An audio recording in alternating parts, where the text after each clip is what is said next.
What if I told you that Volkswagen, instead of retiring the Karmann Ghia in 1974, had actually kept it alive and gave us one final evolution in 1987? Well, today on Car Trend, we're diving into a reimagined automotive timeline to explore the car that never was, but absolutely should have been, the 1987 Karmann Ghia. Now, for those who aren't familiar, the original Karmann Ghia was born from a collaboration between Volkswagen and the Italian design house Ghia, with coachwork by the German firm Karmann.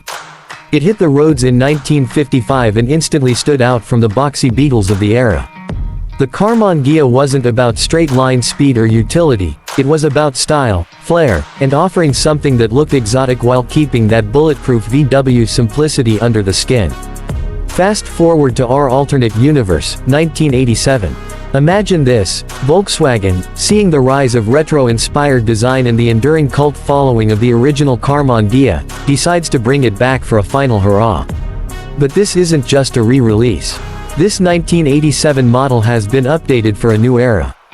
The curves are still there, sleeker now, more refined, with subtle hints of Porsche 944 and early Audi Coupe DNA. A wider stance, integrated bumpers, and rectangular sealed beam headlights give it a distinctly 80s vibe without losing that unmistakable Ghia silhouette. Under the hood, the air-cooled engine is gone.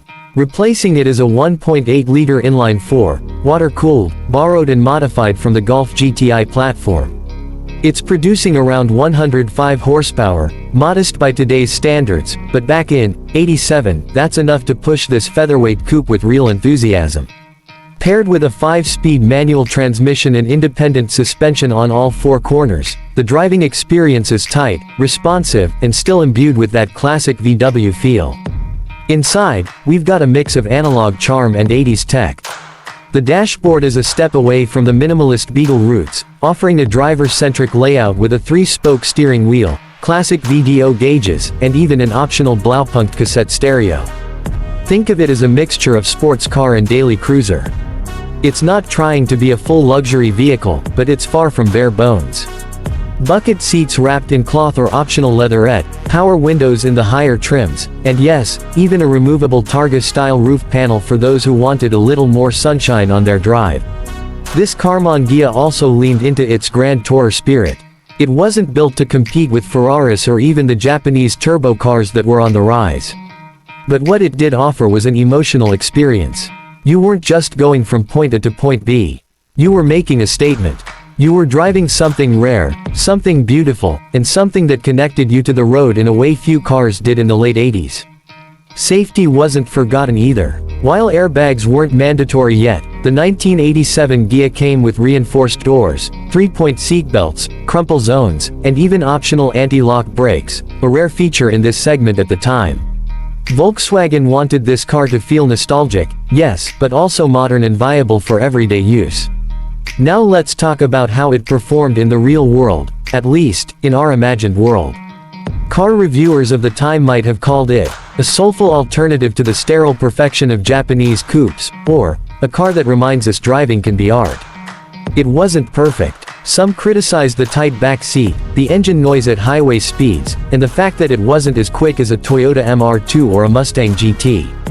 But the Ghia wasn't trying to be those cars. It had its own lane, and it cruised that lane with unmatched confidence. In terms of production, this 1987 Karmann Ghia would have been a limited-run model, maybe 25,000 units worldwide, only available in select markets like Europe, the US, and Brazil.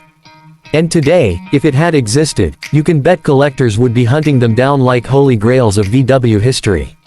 Rust-free examples would be hard to find, but restoration shops would love these cars for their blend of classic charm and relatively simple mechanicals.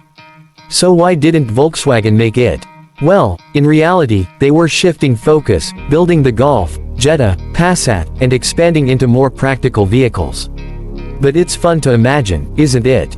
A 1987 Karmann Ghia bridging the gap between the romance of the past and the excitement of the future. A car that would have turned heads at every traffic light and carved corners with grace and joy. And who knows, maybe one day VW will finally revisit the Ghia name with a true spiritual successor. Until then, we'll keep dreaming. Thanks for watching Car Trend. If you enjoyed this alternate universe dive into one of VW's most iconic nameplates, hit that like button, subscribe for more automotive what-ifs, reviews, and stories you won't hear anywhere else, and drop a comment below. Would you drive a 1987 Karmann Ghia if it had existed? We'll see you in the next one. Keep your hands on the wheel, and your eyes on the future.